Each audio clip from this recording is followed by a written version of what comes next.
Telangana CM Revanth Reddy Aleru సభలో సంచలన వ్యాఖ్యలు చేశారు. జైలు నుంచి వచ్చిన రోజు తొడగొట్టి చెప్తానని గుర్తు చేశారు.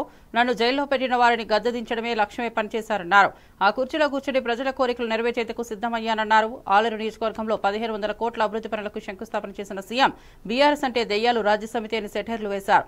ఆ పార్టీకి చెందిన నాయకులే దెయ్యాలు వచ్చాయని చెప్పిన విషయాన్ని గుర్తు చేశారు. యాదగిరిగుట్ట ఆలయానికి 60 కిలోల బంగారం కేటాయించినట్టు వెల్లడించారు. మూసీ నదిని శుద్ధి చేస్తామని హెచ్చరించారు. యాదాద్రిని తిరిగి యాదగిరిగుట్టగా మార్చామన్నారు. ఇకపై ప్రజల అభివృద్ధికి కృషి చేస్తానని తెలిపారు. టీఆర్ఎస్ లో ఉన్నోళ్ళు దయ్యాలని చెప్తుంటే సమాధానం చెప్పలేక దయ్యాల నాయకుడు ఫామ్ హౌస్ లో నిద్రపోతుండు. నేను అడుగుతున్నది బీఆర్ఎస్ కాదు, డిఆర్ఎస్.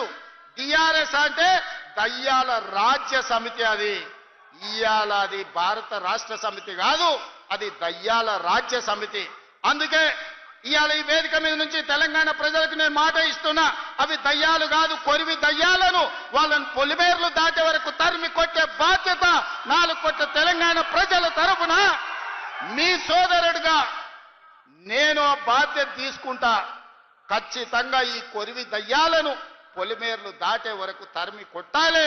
దాంట్లో మీ సహకారం ఉండాలి. నల్గొండ బిడ్డలు ముందు బాగానే నిలబడాలి అని చెప్పి నేను మా మిత్రులకు విజ్ఞప్తి చేస్తున్నా. ఇవాళ మిత్రులారా, నేను ప్రభుత్వ ఉద్యోగుల గురించి చర్చించినాం. ప్రభుత్వ ఉద్యోగుల సమస్యల్ని పరిష్కరించాలనే ప్రయత్నం చేసినాం. వాళ్ళ డిఏల సంగతి, వాళ్ళ సమస్యల సంగతి మా బట్టి విక్రమార్క గారు, మా నాయకులు శ్రీధర్ బాబు గారు అందరు చర్చించి ఒక కొలిక్కు పట్టుకొచ్చినాం. ఇవాళ మాట్లాడుతున్నాడు వాళ్ళ సమస్యలు మీరు పరిష్కరించలేదని.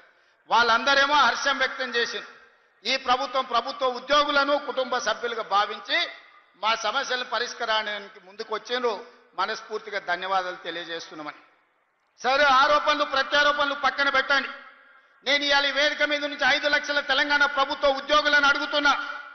వాళ్ళ సతీమణులను నేను అడుగుతున్నా. మీ సోదరుడుగా అక్క, అవ్వ, అమ్మ 10 ఏళ్ల చంద్రశేఖరరావు ముఖ్యమంత్రిగా ఉన్నప్పుడు ఏనాడైనా 1వ తారీఖు నాడు మీ ఆయన జీతాలు ఖాతాలో పడ్డాయా? నెల జీతం 1వ తారీఖు నాడు వస్తే వచ్చే ఎన్నికల్లో నాకు ఓటు ఇయ్యకండి. నేను తెలంగాణ రాష్ట్ర ప్రభుత్వానికి ముఖ్యమంత్రిగా బాధ్యత చేపట్టినాక కృష్ణా గోదావరి డెల్టాలో పంటల సాగు తక్షణమే ప్రారంభించేందుకు చర్యలు తీసుకోవాలని ముఖ్యమంత్రి చంద్రబాబు నాయుడు అధికారులను ఆదేశించారు. తుఫాన్లకు లోనవ్వకుండా ముందుగానే పంటలు చేతికి వచ్చేలా కాలాన్ని మార్చాలన్నారు. భూగర్భ జలాల పెంపు, రిజర్వాయర్ల నింపుట, జలవనరుల సమర్థ వినియోగంపై ప్రత్యేక దృష్టి పెట్టాలన్నారు. భూములు ఏడాది పొడవునా పచ్చగా ఉండేందుకు 3 పంటల సాగు నిరంతరం ఉండేలా చూడాలన్నారు. ఫిజియోమీటర్ల పని చేయకపోవడంపై అసంతృప్తి వ్యక్తం చేసిన సీఎం వాటర్ ఆడిట్ శాస్త్రీయంగా చేపట్టాలని సూచించారు. కొత్త పరికరాల కొనుగోలుకు 30 కోట్లు విడుదల చేయాలని ఆదేశించారు. సీలేరు నీటిని కృష్ణా డెల్టాకు వినియోగించే అంశాన్ని పరిశీలించాలని చెప్పారు. హంద్రనీవా కెనాల్ పనులకు వేగం, వెలుగొండ స్టేజ్ 1ను 2026 జూన్లో పూర్తి చేయాలని స్పష్టం చేశారు.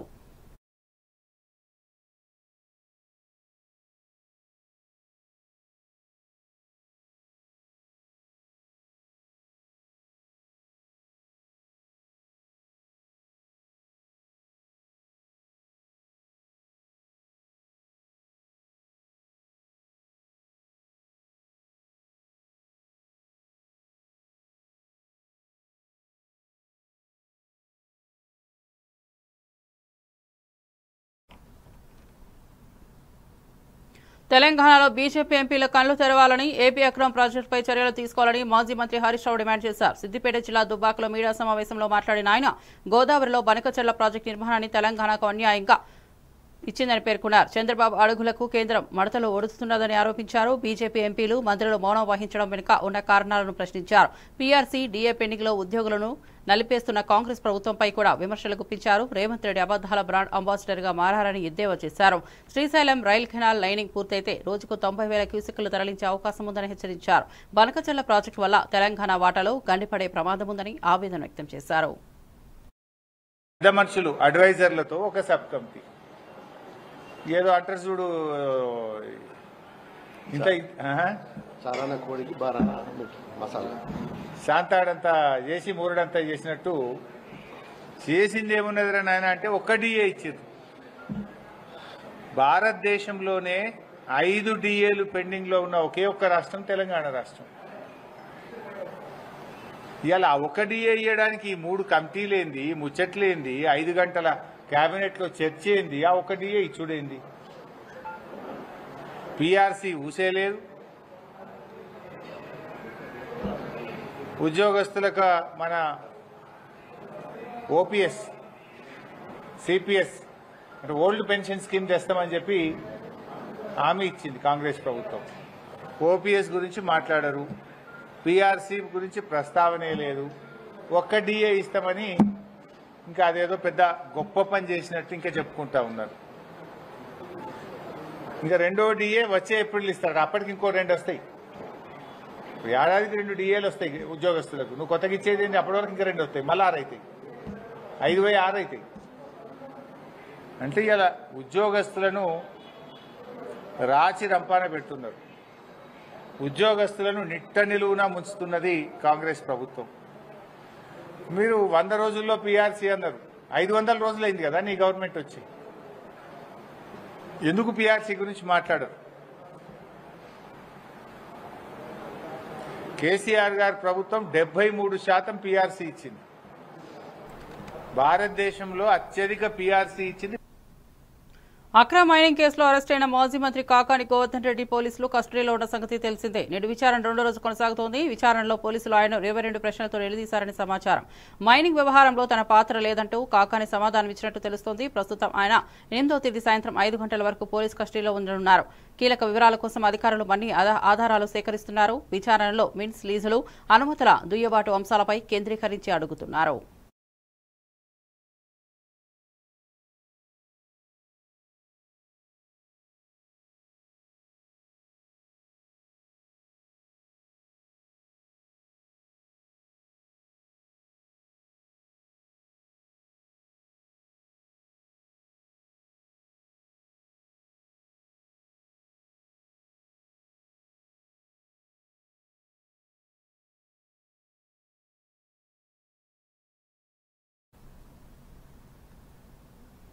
లిక్కర్ స్కామ్ లో తనపై వచ్చిన ఆరోపణలపై మాజీ ఎమ్మెల్యే చెవిరెడ్డి భాస్కర్ రెడ్డి స్పందించారు. లిక్కర్ అంటేనే తనకు భయమని, అలాంటిది డబ్బులు తీసుకున్నారంటారా అంటూ ప్రశ్నించారు. తన గన్మెన్ నుంచి బలవంతంగా వాంగ్మూలం తీసుకున్నారని ఆరోపించారు. తాను ఒక లిక్కర్ బాధితులని పేర్కొన్న చెవిరెడ్డి తండ్రి తాగుడుతో కుటుంబం నాశనమైందన్నారు. తమ్ముడు మందు తాగి లివర్ పాడై మృతి చెందాడని ఆవేదన వ్యక్తం చేశారు. లిక్కల వల్ల 2 ప్రాణాలు పోయాయని, తానెప్పటికీ మద్యం ముట్టనని స్పష్టం చేశారు.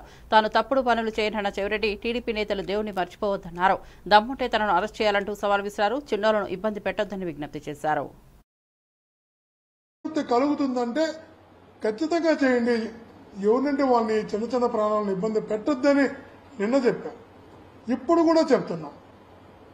మీరు ఏదైనా మీ తృప్తి కోసమో, మిమ్మల్ని మీకున్నటువంటి ఇతరులను తృప్తిపరచడం కోసమో మీరు ఏదైనా చేయాలంటే ఖచ్చితంగా చేయండి, ఫేస్ చేస్తాం. న్యాయం ఉంది, న్యాయస్థానం ఉంది, న్యాయస్థానంలోకి వెళ్ళి న్యాయం కోరుకుంటాం, న్యాయం జరుగుతుంది. కానీ మీరేం చేస్తున్నారు? అమాయకులను తీసుకెళ్లి, ఏ సంబంధంలో తీసుకెళ్లి, నాతో సన్నిహితంగా ఉంటారన్న ఒకే ఒక ఆలోచనతో తీసుకెళ్లి 2 రోజులుగా సిట్ ఆఫీసులో పెట్టి టార్చర్ చేస్తున్నారు. కొంచెం బెదిరిస్తారంట, కొంచెం ఆఫర్ ఇస్తారంట. అసలు నాకు అర్థం కూడా. బెదిరింపులు ఎలా ఉంటాయంటే లోపలేసి తోముతాం, జైల్లో ఉంటాం, జైల్లో పెడతాం, ఈ కేసుతో నీకు సంబంధం లేకపోవచ్చు, ఈ లెక్కర్ కేసుతో సంబంధం నువ్వు కానీ సంతకం పెట్టకపోతే నా దగ్గర కొన్ని 100 కేసులు ఐవాల్ ఇన్వెస్టిగేషన్లో ఉన్నాయి, వాటిలో నీ పేరు కలుపుతాం, శాశ్వతంగా ఏదో ఒక దీంట్లో పెట్టి జైల్లో పెడతాం, నిన్ను బయటికి రానివ్వం. ఒకవైపు ఏమో అలా బెదిరిస్తారంట, మళ్ళా వస్తారంట, నీకెందుకు గవర్నమెంట్తో మాట్లాడి నీకు వర్క్లు ఇప్పిస్తాం, నీకేమైనా డబ్బులు కావాలంటే గవర్నమెంట్తో మాట్లాడి డబ్బులు ఇప్పిస్తాం, నీకేదైనా కావాలంటే చెప్పు గవర్నమెంట్తో మాట్లాడి గవర్నమెంట్లో నీ చెప్పి అరేంజ్ చేస్తాం అని ఒక పక్క ప్రలోభ పెడతారు, ఒక పక్క బెదిరిస్తారు. అతను చెప్తున్నది నాకు ఏ సంబంధం లేనటువంటి దాన్ని, ఎక్కడా ఇన్వాల్వ్ కానటువంటి దాన్ని. చంద్రగిరి నియోజకవర్గ అభివృద్ధిని చెవిరెడ్డి భాస్కర్ రెడ్డి ఆపలేరని ఎమ్మెల్యే పులివర్తి నాని స్పష్టం చేశారు. తిరుపతి ప్రెస్ క్లబ్లో నిర్వహించిన మీడియా సమావేశంలో ఆయన మాట్లాడుతూ చెవిరెడ్డి చంద్రగిరి పరువు తీస్తున్నారని విమర్శించారు. ఎన్డీఏ ప్రభుత్వాన్ని గౌరవించాలని హితవు పలికారు. ఎమ్మెల్యే అయ్యాక 1000 కోట్ల ఆస్తులు ఎలా వచ్చాయని ప్రశ్నించారు. టోడాను అడ్డుగా పెట్టుకుని బునామీల పేరుతో డబ్బులు దోచుకున్నారని ఆరోపించారు. ప్రభుత్వ అధికారులను వాట్సాప్ కాల్స్తో బెదిరిస్తున్నారన్న ఆరోపణలు చేశారు. తమ ప్రభుత్వంలో అధికారులు భయపడారన్నారు. గన్మెన్ వద్ద కోట్లాది రూపాయల సంపదపై విచారణ జరగాలన్నారు. అక్రమ ఓట్ల కేసు త్వరలో వెనకేసిందని హెచ్చరించారు. హెల్త్ క్యాంపులు, మొక్కల పేరుతో కోట్ల రూపాయలు దోచుకున్నారంటూ కఠినంగా విమర్శలు గుప్పించారు. సింపతి కోసం అధికారులు బ్లాక్మెయిల్ చేస్తూ ముందుగా దర్యాప్తు కొనసాగకుండా ఉండేదానికి కానీ, లేదంటే ఈ పబ్లిసిటీ పిచ్చితో కూడా చేసే నానా రకాలు చేస్తాడు. మీకు గతంలో కూడా చెప్పాం. దానిలో భాగంగా నిన్న చెప్పిన ప్రెస్ మీట్ చూస్తే నా పైన సుమారు 500 నుంచి 250 నుంచి 500 కోట్ల వరకు సుమారు మద్యం మాఫియా నాకు ఇచ్చినట్లు స్టేట్మెంట్ ఇమ్మన్నారని చెప్పారు. అది 250 కోట్ల లేదా 10 కోట్ల 100 కోట్ల నీ చేతిలో లేదు భాస్కర్ రెడ్డి. సిట్ దర్యాప్తులో మూలాలు ఎక్కడి నుంచి వచ్చిందో, కసిరెడ్డి సంబంధించినటువంటి స్నేహితులు ఎవరున్నారో, దానికి సంబంధించిన డబ్బు ఎక్కడొచ్చిందో ప్రతి ఒక్కరికి తెలుసు. కసిరెడ్డికి నీకు సంబంధం లేదంటే నువ్వు ఏ విధంగా టీటీడీ బోర్డు ఆయనకి రికమెండేషన్ చేసావు ఒకసారి మనస్సాక్షి ఆలోచించు. రేపు కూడా నీ వాళ్ళ తరఫున ప్రెస్ మీట్ పెట్టి ఆ సాక్ష్యాలు లేదు, ఆ ప్రెస్ మీట్ కూడా చెప్పొచ్చు నువ్వు. కానీ ఇది వైసీపీ పార్టీలోనే అంతర్గతంగా జరుగుతూ ఉంది. కసిరెడ్డి అనే వ్యక్తి వాళ్ళ వైసీపీ ప్రభుత్వంలో ముఖ్యమైన ఆప్తుల్లో చెవిరెడ్డి భాస్కర్ రెడ్డి కూడా ఒక ఆప్తుడు కసిరెడ్డికి. ఇది అందరూ వాళ్ళకి సంబంధించిన వ్యక్తులు అందరూ కూడా తెలుసు అందరికీ. ఇదే కాకుండా ఎలక్షన్ టైంలో మీరు చూసుంటారు, కేసీఆర్ కి నోటీసులు ఇస్తే ప్రజలకు ఇచ్చినట్టే అంటున్న కవిత వ్యాఖ్యలపై ఎమ్మెల్యే ఎన్ఎం శ్రీనివాసరెడ్డి ఘాటుగా స్పందించారు. గాంధీభవన్లో మీడియాతో మాట్లాడుతూ కవిత ఇల్లు కట్టుకుంటే తెలంగాణ ప్రజలందరికీ ఇల్లు ఉన్నట్టేనా అని ప్రశ్నించారు. ఈటెల రాజేందర్ పై కక్షతో నోటీసులు ఇచ్చారన్న విమర్శలు ఖండించిన ఎన్ఎం తప్పు చేస్తే ప్రధానమైన విచారణకు హాజరు కావాల్సిందే అన్నారు. కాళేశ్వరం వ్యయం 1.20 లక్షల కోట్లకు ఎలా పెరిగిందో వెల్లడించాలని డిమాండ్ చేశారు. డీపీఆర్ కు వ్యాప్స్కోప్ ను 5.38 కోట్లు చెల్లించారా అని ప్రశ్నించారు. ఈటెల ప్రశ్నిస్తే తనకు తెలియదంటూ తప్పించుకుంటున్నారని పేర్కొన్నారు. ఇది చూస్తే ప్రాజెక్టు మొత్తం కేసీఆర్ కనుసన్నల్లో జరిగినదని స్పష్టమవుతోందని వ్యాఖ్యానించారు. కాళేశ్వరం ప్రాజెక్టు మీద జరుగుతున్న అవకతవకలను చాలా స్పష్టంగా వాళ్ళ రిపోర్ట్లో పేర్కొనడం జరిగింది.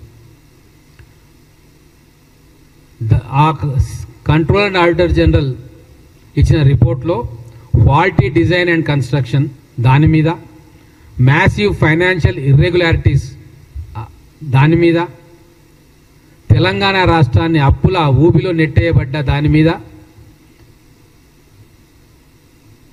16,000 కోట్ల రూపాయలు ప్రతి సంవత్సరం తెలంగాణ ప్రజల మీద రుద్దబడుతున్న భారాన్ని, అలాగే ఈ ప్రాజెక్టులో జరిగిన అవినీతి, పారదర్శకత లోపం గురించి, అడ్మినిస్ట్రేషన్ ఫెయిల్యూర్, పర్యవేక్షణ లోపం గురించి కంట్రోలర్ అండ్ జనరల్ రిపోర్ట్లో చాలా స్పష్టంగా ఆ రిపోర్ట్ రావడం జరిగింది. అది అసెంబ్లీలో కూడా పెట్టినాం, అది మీరు అందరూ కూడా చూసినారు. డిజైన్ లోపం, నాణ్యత లేని నిర్మాణం, పర్యవేక్షణ లోపం, ఈ ముఖ్యమైన కారణాలు. మరి ఇవన్నీ వచ్చిన తర్వాత మనం పీసీ ఘోష్ కమిషన్ వేసుకున్నాం. దానికి బీఆర్ఎస్ వాళ్ళు ఏమంటారు, ముఖ్యంగా వాళ్ళ కుటుంబ సభ్యులు, కల్వకుంట్ల కుటుంబ సభ్యులు కేసీఆర్కు నోటీస్ ఇస్తే తెలంగాణ మొత్తానికి నోటీస్ ఇచ్చినట్టు అంట. మరి కవితమ్మ ఇల్లు కట్టుకుంటే తెలంగాణలోని ఇల్లు లేని పేదలందరూ ఇల్లు కట్టుకున్నట్టేనా? వీళ్ళ అక్రమ సంపాదన చేసుకుంటే తెలంగాణ ప్రజలందరూ అకౌంట్లలో డబ్బులు పడినట్టేనా? ఇంకా తెలంగాణ సాగుగా చేసుకొని వీళ్ళు చేసిన తప్పులను కప్పిపుచ్చుకునే ప్రయత్నం చేస్తూ ఉన్నారు. కాళేశ్వరం వ్యవహారంలో ఈటెల రాజేందర్ చేసిన వ్యాఖ్యలపై పీసీసీ వర్కింగ్ ప్రెసిడెంట్ జగ్గారెడ్డి తీవ్రంగా స్పందించారు. గాంధీభవన్లో మీడియా సమావేశంలో మాట్లాడిన ఆయన ఈటెల వ్యాఖ్యలే బీజేపీ అధికార స్టాండ్ అయితే తప్పాలని డిమాండ్ చేశారు. కేసీఆర్కే క్లీన్ చిట్ ఇచ్చిన ఈటెలపై ప్రశ్నల వర్షం కురిపించారు. కాళేశ్వరం డిజైన్ చేశారనే బాధ్యత కేసీఆర్పై ఉంటే అప్పట్లో ఆర్థిక మంత్రిగా ఉన్న ఈటెల మౌనం ఎందుకు వహించారన్నారు. బీఆర్ఎస్ హయాంలో ప్రాజెక్టును ఫ్యామిలీ ఏటీఎంగా బీజేపీ నేతలు విమర్శించారని గుర్తు చేశారు. ఇప్పుడు కేసీఆర్కు మద్దతుగా ఈటెల నిలబడాలని ఎలా అర్థం చేసుకోవాలో ప్రజలు ఆలోచించాలని సూచించారు. ఈటెల మాట్లాడుతూ కిషన్ రెడ్డి ఏకీభవిస్తారా అంటూ బీజేపీకి బహిరంగ ప్రశ్న విసిరారు. ఫైనాన్స్ మినిస్టర్ ఈటెల రాజేందర్ గారు ఆయన బీఆర్ఎస్ ఎప్పుడు అండ్ హరీష్ రావు ఇది. ఆ రోజులలో ముఖ్యమంత్రి గారు, ఆనాటి ముఖ్యమంత్రి కేసీఆర్ గారు అప్పుడు నిర్ణయం చేసిండు, హరీష్ రావు దాన్ని అట్లనే ఈటల అంటే ఆ రోజులు అంటే కాళేశ్వరం ప్రాజెక్టు మొదలైన కాడ నుంచి ఈటెల రాజేందర్ గారు అందులోనే ఉన్నారు. ఆయన ఒక పార్ట్ యాజ్ ఎ ఫైనాన్స్ మినిస్టర్గా ఆయన ఒక భాగస్వామి అందులో. సరే, ఆయన ఎంబడ ఫైనాన్స్ మినిస్టర్ కాబట్టి ఆ రోజు ఆ పార్టీ నాయకుడు అందులో ఫైనాన్స్ మినిస్టర్ కాబట్టి లోటుపాట్లు కానీ లేకపోతే దానిలో ఉన్న అక్రమాలు జరుగుతున్నాయనే విషయం కానీ ఏది కానీ ఇంకే వగేరా వగేరా ఏది కూడా ఆ రోజు ఆయన మాట్లాడలేని పరిస్థితుల్లో ఏమీ మాట్లాడలేడు.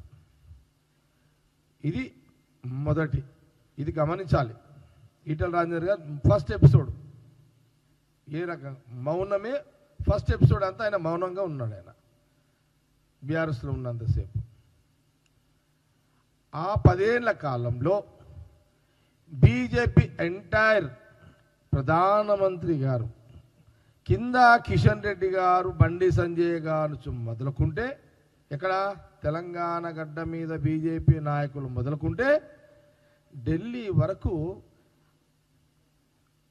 ప్రెసిడెంట్ వాళ్ళ నడ్డా గారు కానివ్వండి, లేదా అమిత్ షా గారు, ప్రధానమంత్రి మోడీ గారు కూడా కాళేశ్వరంలో అవినీతి జరిగింది, కాళేశ్వరం ప్రాజెక్టు ఒక ఏటీఎంగా మారింది అని గత 10 ఏళ్ల బీఆర్ఎస్ కాలంలో అక్కడున్న ఆ రోజు ఫైనాన్స్ మినిస్టరు ఈటెల రాజేందర్ గారి సమక్షంలోనే బీజేపీ వాదన ఆ రోజు ఉండే. కాంగ్రెస్ స్టాండ్ మొదటి నుంచి ఒకటే ఉంది. 5 గంటల పాటు కేబినెట్ మీటింగ్ జరిపి చర్చించుకున్నది ఏమిటి, తీసుకున్న నిర్ణయాలు ఏమిటి అంటూ శాసనమండలి ప్రతిపక్ష నేత సిరికొండ మధుసూదనాచారి ఘాటుగా ప్రశ్నించారు. తెలంగాణ భవన్లో మీడియాతో మాట్లాడిన ఆయన 6 గ్యారంటీలు 420 హామీల మీద ఒక్క మాట లేదని, ప్రజల ఆశలపై నీళ్లు చెల్లారంటూ విమర్శించారు. ఓట్ల కోసం ఆడబిడ్డలు, ఆటో డ్రైవర్లు, కూలీలను మభ్యపెట్టి అధికారంలోకి వచ్చి ఇప్పుడు మొండి చేయి చూపిస్తున్నారని మండిపడ్డారు. రైతులకు 3 సార్లు రావాల్సిన రైతు బంధును ఒకేసారి ఇచ్చారని దుయ్యబట్టారు. కేసీఆర్ కాళేశ్వరం నిర్మించి సస్యశ్యామలంగా మార్చితే రేవంత్ సర్కార్ అన్ని రంగాల్లో దెబ్బతీసిందన్నారు. మేడిగడ్డ బరాజ్ పగుళ్లకు రిపేర్లు కూడా చేయలేని అసమర్థత ప్రభుత్వమన్నారు. తెలంగాణ ప్రజల చైతన్యం ఏమిటో మర్చిపోవద్దని హెచ్చరించారు. ఏ వర్గానికి న్యాయం చేసేళ్ళు? మహిళలకు చేయలే, రైతాంగానికి చేయలే, యువకులకు చేయలే, ఆటో డ్రైవర్లకు చేయలే, కార్మికులకు చేయలే, ఏ ఒక్క వర్గ ప్రయోజనం, పారిశ్రామికవేత్తలకు చేయలే, ఏ ఒక్క వర్గ ప్రయోజనం కోసం కూడా పనిచేయనటువంటి నిరర్ధక ప్రభుత్వం ఈ దేశంలో ఇప్పటి వరకు ఏదైనా ఉంది అని అంటే అది ముమ్మాటికి తెలంగాణలో రేవంత్ రెడ్డి నాయకత్వాన్ని కొనసాగుతున్నటువంటి కాంగ్రెస్ ప్రభుత్వమే.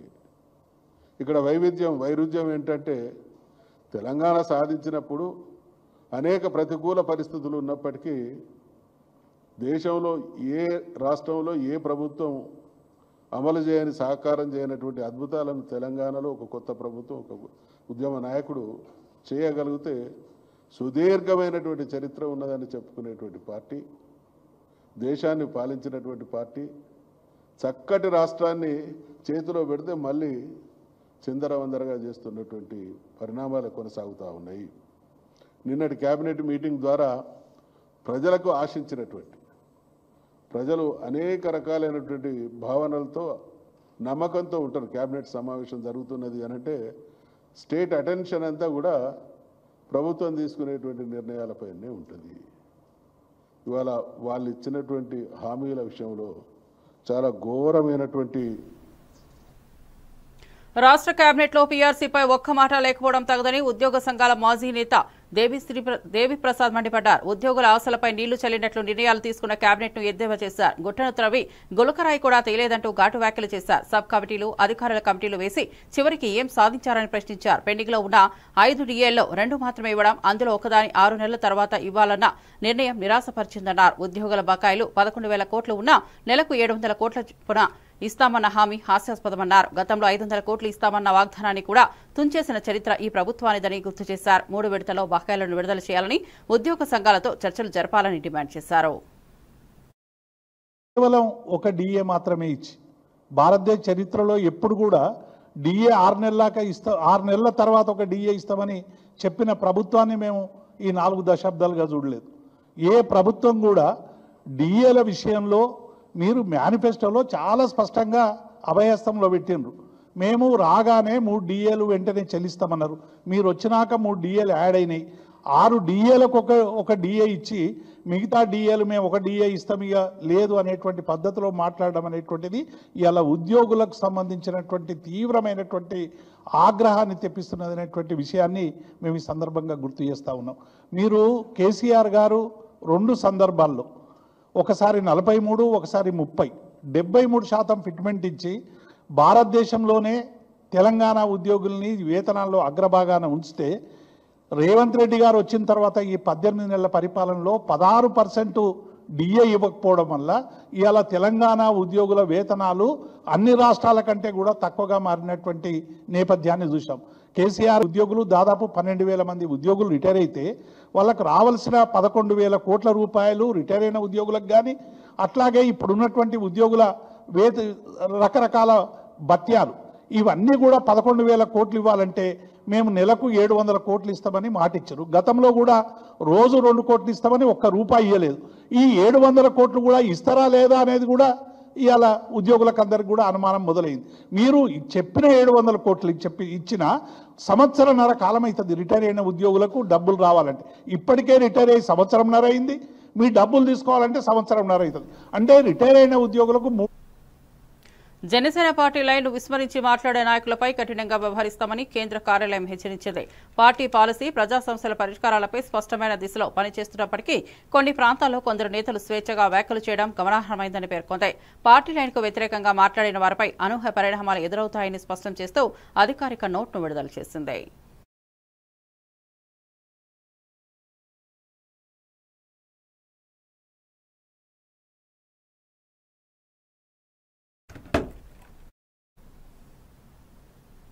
కర్ణాటక సీఎం సిద్దరామయ్య నివాసానికి బాంబు బెదిరింపు వచ్చిన ఘటన కలకలం రేపింది. బెంగళూరులోని కోరమంగల్లో ఉన్న రీజనల్ పాస్పోర్ట్ కార్యాలయానికి ఇదే విధంగా బెదిరింపు మెయిల్ వచ్చింది.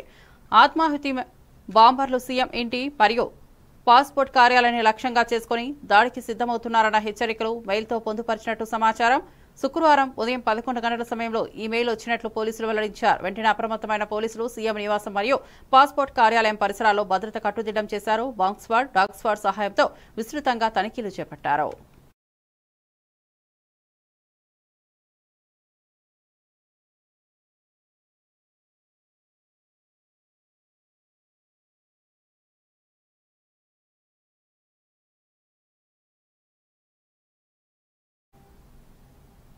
మరిన్ని అప్డేట్స్ కోసం చూస్తూనే ఉండండి A1 టీవీ తెలుగు న్యూస్.